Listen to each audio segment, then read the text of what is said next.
नमस्कार मित्रांनो, माझ्या यूट्यूब चॅनलचं स्वागत आहे।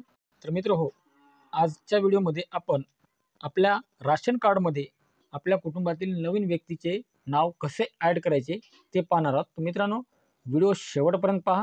व्हिडिओ आवडल्यास व्हिडिओला लाईक करा, चॅनलवर नवीन आला असाल तर चॅनलला सबस्क्राईब करायला विसरू नका। चला तर मग व्हिडिओला सुरुवात करूया।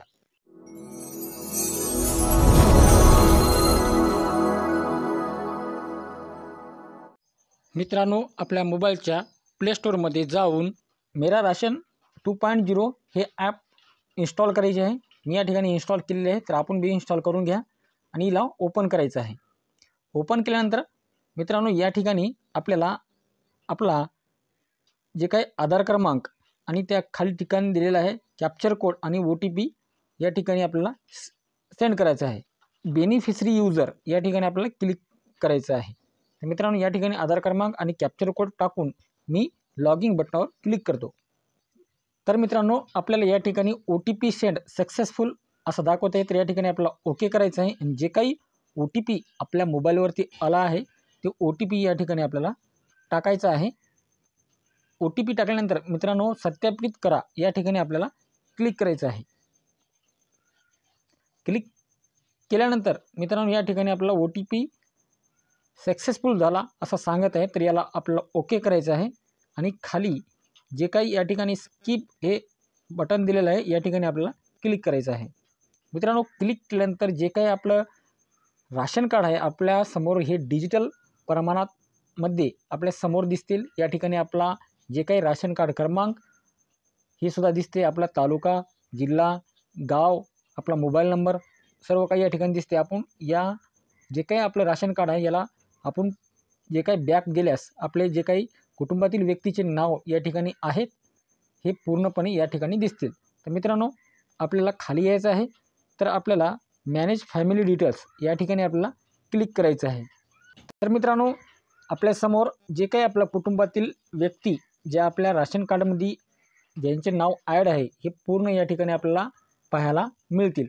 तर मित्रांनो, आपल्याला जे काही वरी नया सदस्य जोडे या ठिकाणी आपल्याला क्लिक करायचं आहे। क्लिक केल्यानंतर या ठिकाणी 9 स्टेप आपल्याला दिलेले आहेत। तर हे 9 स्टेप आपल्याला पूर्णपणे भरायचे आहेत। तर हे फॉर्म हा असा आहे। तर या ठिकाणी आपल्याला जे 9 स्टेपमध्ये फॉर्म भरायचा आहे तर आपण हे भरून घेऊ। मित्रांनो, या ठिकाणी आपल्याला विचारलं आहे की जे आपले आधार कार्डावरचे नाव हे इंग्रजीमधून टाकायचं आहे आणि त्याखाली हे मराठीमधून टाकायचे आहे। या ठिकाणी आपला लिंग विचारलेला आहे। जे काही तुम्ही कोणताही जे लिंग असेल ते तुम्ही या ठिकाणी सिलेक्ट करू शकता। तर मित्रांनो, या ठिकाणी ज्या व्यक्तीला तुम्ही ॲड त्यांचे जे काही जन्मस्थिती या ठिकाणी विचारले आहे ते जन्म आपण या ठिकाणी त्यांची जन्मतिथी टाकू शकतो, त्याचे वय टाकू शकतो। या ठिकाणी याच्याखाली आपल्याला आपले जे काही आईचे नाव विचारले आहे तर या ठिकाणी आईचे नाव ही इंग्रजीमध्ये टाकायचे आहे आणि त्याखाली हे मराठीमध्ये टाकायचे आहे। त्याखाली आल्यानंतर मित्रांनो, या ठिकाणी आपल्याला आपल्या वडिलांचे नाव विचारले आहे, जे काही या ठिकाणी इंग्रजीमध्ये टाकायचे आहे आणि या ठिकाणी मराठीमध्ये टाकायचे आहे। मित्रांनो, खाली यायचं आहे, या ठिकाणी आपल्याला टिक करायचं आहे। टिक केल्यानंतर या ठिकाणी आपण ज्या व्यक्तीचे कुटुंबामधील व्यक्तीचे नाव ॲड करायचे आहे ते विधवा आहे काय विवाहित आहे असे भरपूर काही ठिकाण या ठिकाणी दिलेले आहे। तर याच्यातून तुम्ही एक कोणताही निवडू शकता। तर मित्रांनो, आपल्याला खाली यायचं आहे, आपला या ठिकाणी मोबाईल नंबर आहे, मोबाईल नंबर टाकायचा आहे आणि खाली जे काही ईमेल असेल तर ईमेल टाकायचा आहे। तर या ठिकाणी आपला आणि सबमिट बटनावर क्लिक करायचं आहे। तर मित्रांनो, आपल्यासमोर दुसरी स्टेप आलेली आहे। आपल्याला टाकायचं आहे जे काही मतदान कार्डावरचा नंबर आहे या ठिकाणी आपल्याला टाकायचा आहे आणि NPR नंबर या ठिकाणी आपल्याला टाकायचा आहे। नसेल तर काही टाकायची आवश्यकता नाही, आपण आधार कार्ड यासाठी जोडू शकतो। या ठिकाणी आधार नंबर टाकायचा आहे आपण, तर आपण या ठिकाणी टाकून घेऊ।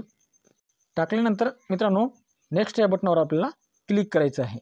तर मित्रांनो, आपण तिसऱ्या स्टेपमध्ये आलेलो आहोत। या ठिकाणी आपला व्यवसाय आणि आपले उत्पन्न विचारले आहेत। तर या ठिकाणी आपला जे व्यवसाय आहे, आपण जे काही शेती करत असेल काय बेरोजगार असेल तर आपण या ठिकाणी सिलेक्ट करू शकतो आणि आपले जे काही उत्पन्न आहे हे आपण या ठिकाणी टाकून घ्यायचं आहे। टाकून घेतल्यानंतर नेक्स्ट या बटनावर आपल्याला क्लिक करायचं आहे। क्लिक केल्यानंतर आपण मित्रांनो चौथ्या स्टेपवर आलेले आहेत। तर या ठिकाणी आपल्याला माहिती विचारलेली आहे, तर मित्रांनो या ठिकाणी आपल्याला जात विचारलेली आहे, तर जात आपण याच्यातून आपण सिलेक्ट करू शकतो. अनुसूचित जाती जमाती वगैरे जे काही इतर ओबीसी कोणतीही कॅटेगरी असेल तर त्या ठिकाणी या ठिकाणी आपण सिलेक्ट करू शकतो. तर मित्रांनो या ठिकाणी आपल्याला जे काही रिलेशनशिप विचारली असेल तर आपण जे राशन कार्ड मेन व्यक्तीचे कोण लागतात हे त्या ठिकाणी आपण निवडू शकतो. तर मी या ठिकाणी हजबंड निवडलो. तर या ठिकाणी आपल्याला जातीच्या प्रमाणपत्राचा एक फोटो अपलोड करायला सांगितलं आहे. तर मित्रांनो एक या ठिकाणी फोटो अपलोड करायचा आहे. तर मित्रांनो या ठिकाणी तुम्ही जात टाकना गेली तरी बी चालेल. तर मित्रांनो टाकले तर तुम्हाला जातीचा पुरावा जोडायला लागेल, नाही टाकना गेली तर तुम्ही काही आवश्यकता नाही. तर आपण याला नेक्स्ट या बटनावर आपल्याला क्लिक करायचं आहे. नेक्स्ट या बटनावर क्लिक केल्यानंतर आपण 5व्या स्टेजला जाईन. तर या ठिकाणी आपल्याला एक चौकट डब्यामध्ये आपल्याला क्लिक करायचं आहे. क्लिक केल्यानंतर मित्रांनो जे काही आपल्याला या ठिकाणी बँकची डिटेल विचारलेली आहे ती बँकेची डिटेल पूर्णपणे या ठिकाणी माहिती भरायची आहे. तर मित्रांनो या ठिकाणी आपण जे काही बँकची डिटेल्स भरल्यानंतर आपल्याला नेक्स्टवर बटनावर क्लिक करायचं. मित्रांनो ही बँकची डिटेल अचूकपणे भरा. तर नेक्स्ट बटनावर क्लिक केल्यानंतर आपण 6व्या स्टेपला. तर मित्रांनो या ठिकाणी आपल्याला जर तुम्ही ज्या व्यक्तीचे नाव ॲड करत असाल त्या व्यक्ती जर अपंग असेल तर किंवा काही त्यांची ही पूर्ण माहिती आपल्याला भरायची आहे. तर या ठिकाणी आपण अपंग नसल्यामुळे हे टिक अशीच राहू द्यायची आहे आणि नेक्स्ट बटनावर आपल्याला क्लिक करायचं आहे. नेक्स्ट बटनावर क्लिक केल्यानंतर आपण 7व्या स्टेपला जाईन. तर मित्रांनो या ठिकाणी आपल्याला भरपूर माहिती विचारलेली आहे. या ठिकाणी ज्या सदस्याचे समजा तुम्ही नाव ॲड करत आहे त्या सदस्याला कोणती बिमारी असेल तर बिमारीचे या ठिकाणी विवरण करायचं आहे. तर मित्रांनो या ठिकाणी बिमारी नसल्यामुळे आपल्याला नेक्स्ट या बटनावर आपल्याला क्लिक करायचं आहे.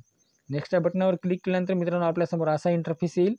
याच्यामध्ये जे काही आपल्याला माहिती विचारलेली आहे मित्रांनो आपल्याला जे काही 1 नंबरला ऑप्शन दिसत आहे याला आपल्याला क्लिक करायचं आहे. या ठिकाणी आपला जे कोणताही पॅन कार्ड म्हणा, आधार कार्ड म्हणा, वोटर कार्ड म्हणा असे भरपूर काही ऑप्शन दिले आहेत. या ठिकाणी एक कोणतेही आपण सिलेक्ट करू शकतो. तर मी या ठिकाणी मित्रांनो वोटर ID सिलेक्ट करतो.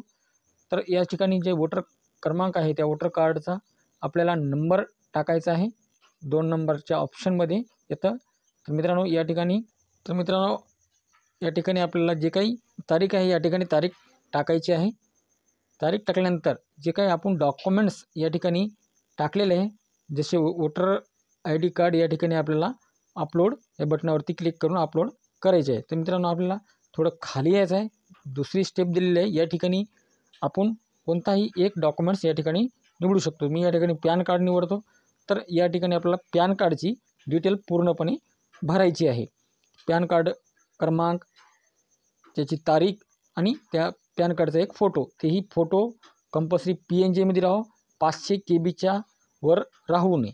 तर मित्रांनो या ठिकाणी आपल्याला पॅन कार्ड हे अपलोड करायचं आहे. मित्रांनो त्याखाली यायचं आहे. त्याखाली तिसरी स्टेप दिलेली आहे. तर या ठिकाणी आपण एक त्यामधलाच कोणताही एक पर्याय निवडू शकतो. मित्रांनो या ठिकाणी आपण पॅन कार्ड लावलेलं आहे, वोटर ID लावलेले आहे.